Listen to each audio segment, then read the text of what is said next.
آخری عشرہ جہنم سے چھٹکارے کا ہے۔ جہنم کے خوفناک مناظر، ان میں کچھ چیزیں اب تک عرض کی گئی ہیں۔ آج کی نشست میں 2 چیزیں اور عرض کرنی مقصود ہیں۔ قرآن مجید میں اللہ تعالیٰ نے ارشاد فرمایا لہا سبعۃ ابواب لکل باب منہ جزء مقسوم، اور حضرت عبداللہ ابن عمر رضی اللہ تعالیٰ عنہ کی ترمذی شریف میں روایت ہے لجہنم سبعۃ ابواب، جہنم کے 7 دروازے ہیں، اور 7 دروازوں سے مراد حضرت وہب بن منبہ رحمہ اللہ فرماتے ہیں کہ اصل میں جہنم کے ہر 2 دروازوں کے درمیان 70 سال کی مسافت کا فاصلہ ہوگا، اور ہر نچلا دروازہ اوپر والے سے شدید ترین گرم ہوگا۔ تو یہ 7 دروازوں سے مراد جہنم کے 7 طبقے ہیں، 7 درجات ہیں، اور ہر طبقے کا دروازہ الگ الگ ہوگا، اس لیے کہہ دیا کہ جہنم میں 7 دروازے ہیں۔ لجہنم سبعۃ ابواب، اور روایت کے بعد الفاظ ہیں اس کے بعد باب منہا صلی السیف علی امتی، ایک دروازہ اس شخص کے لیے مختص ہوگا جس نے میرے کسی امتی پر تلوار نیام سے نکال لی۔ ایک روایت میں آتا ہے من حمل علینا السلاح فلیس منا، جس نے اسلحہ نکال لیا کسی کو مارنے کے لیے، مارا نہیں ویسے ہی نکال لیا، فرمایا اس کا ہم سے کوئی تعلق واسطہ نعوذ باللہ نہیں ہے۔ سو یہ جو 7 طبقے ہوں گے، ان طبقات میں کون لوگ ہوں گے اور ان طبقات کے نام کیا ہیں، قرآن مجید میں ان سب کا تذکرہ ان طبقات کا موجود ہے۔ پہلا طبقہ، اس میں وہ مسلمان ہوں گے جنہوں نے کبیرہ گناہوں کا ارتکاب کیا اور توبہ کیے بغیر انتقال کر گئے، یہ مستحق عذاب ہوں گے، اور وہ اس پہلے طبقے میں ہوں گے جو سب سے کم گرم ہوگا۔ اس طبقے کا نام جہنم ہے، جگہ جگہ جہنم جہنم کے تذکرے قرآن مجید میں موجود ہیں۔ نمبر 2، دوسرا طبقہ یہودیوں کے لیے ہے، اس طبقے کا نام ہے لظا۔ قرآن مجید میں اس کا تذکرہ ہے کلا انہا لظا، لام ظا تو ظا، یہ لظا کے معنی آتے ہیں شعلے والی آگ۔ تیسرا طبقہ وہ نصارہ کے لیے ہے، اس طبقے کا نام ہوگا حطامہ۔ قرآن مجید میں ہے کلا لینبذن فی الحطامہ، یعنی ایسی آگ جو توڑ پھوڑ کر رکھ دے، العیاذ باللہ۔ نمبر 4، چوتھا طبقہ سائبین کے لیے ہے۔ سائبین سے مراد ستارہ پرست لوگ یا ایسے لوگ جن کا کوئی مذہب ہی نہیں ہے۔ اس طبقے کا نام سعیر ہے، بھڑکتی ہوئی آگ۔ فسحقا لاصحاب السعیر، فسحقا لاصحاب السعیر، قرآن مجید میں اس کا تذکرہ موجود ہے۔ 5واں طبقہ مجوس کے لیے ہوگا، اور اس طبقے کا نام ہے سقر، سین قاف را، یعنی ایسی آگ جو جہنمیوں کی کھال جھلسا کر اسے سیاہ کر دے۔ قرآن مجید میں ہے ما سلککم فی سقر، تمہیں جہنم میں کون سی چیز لے گی سقر؟ قالوا لم نک من المصلین، تو جواب میں کہیں گے ہم نماز نہیں پڑھتے تھے۔ ولم نک نطعم المسکین، ہماری دولت کا مصرف صحیح نہیں تھا۔ وَكُنَّا نَخُوضُ مَعَ الْخَائِضِينَ، ہم لوگوں کے ساتھ جو ہے وہ دین کا مذاق اڑاتے تھے۔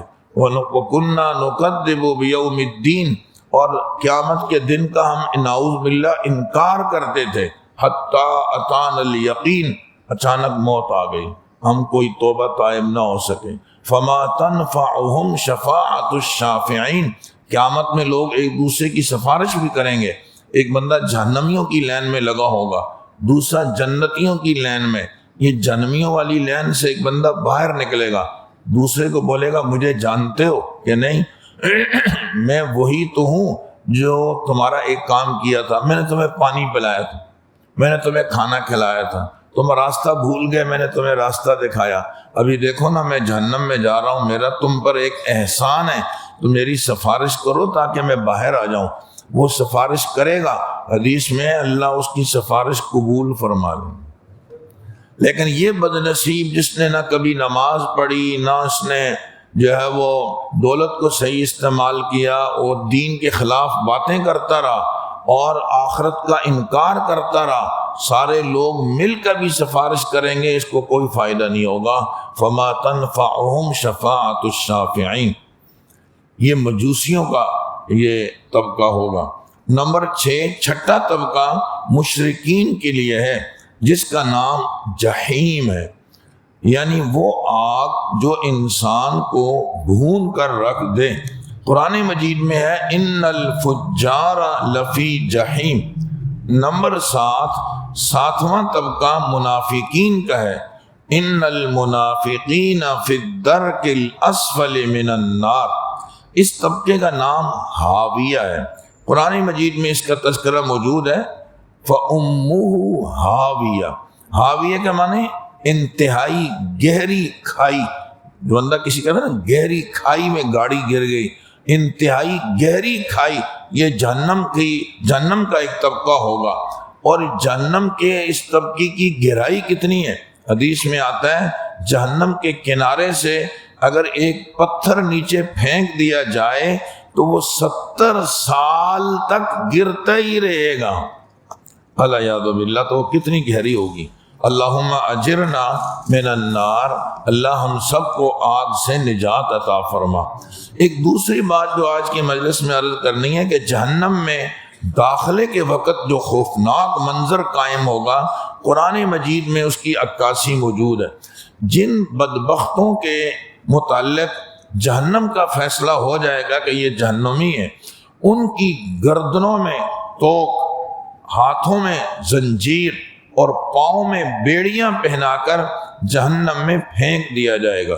قرآن مجید میں ہے خذوہ فغلوہ ثم الجحیم صلو، ان باغیوں کو پکڑو اور اس کو توق پہنا دو، فغلوہ، یہ جو ہی حکم آئے گا نا کہ ان کو پکڑو اور انہیں توق پہنا دو، تو حدیث میں ہے کہ اس حکم کے صادر ہوتے ہی جہنم کے در و دیوار وہ ایک دم سے مطیع اور فرما بردار ہو جائیں گے، اور نوکروں کی طرح ان جہنمیوں کو پکڑ کے ان جہنمیوں کو پکڑنے کے لیے دوڑیں گے اور انہیں پکڑ کے جہنم میں ڈال دیں گے۔ ثم الجحیم صلو، پھر ارشاد ہوگا ثم فی سلسلۃ ذرعها 70 ذراعا فاسلکوا، دوزخ میں ان کو ڈال دو اور 70 گز کے زنجیروں میں جکڑ دو۔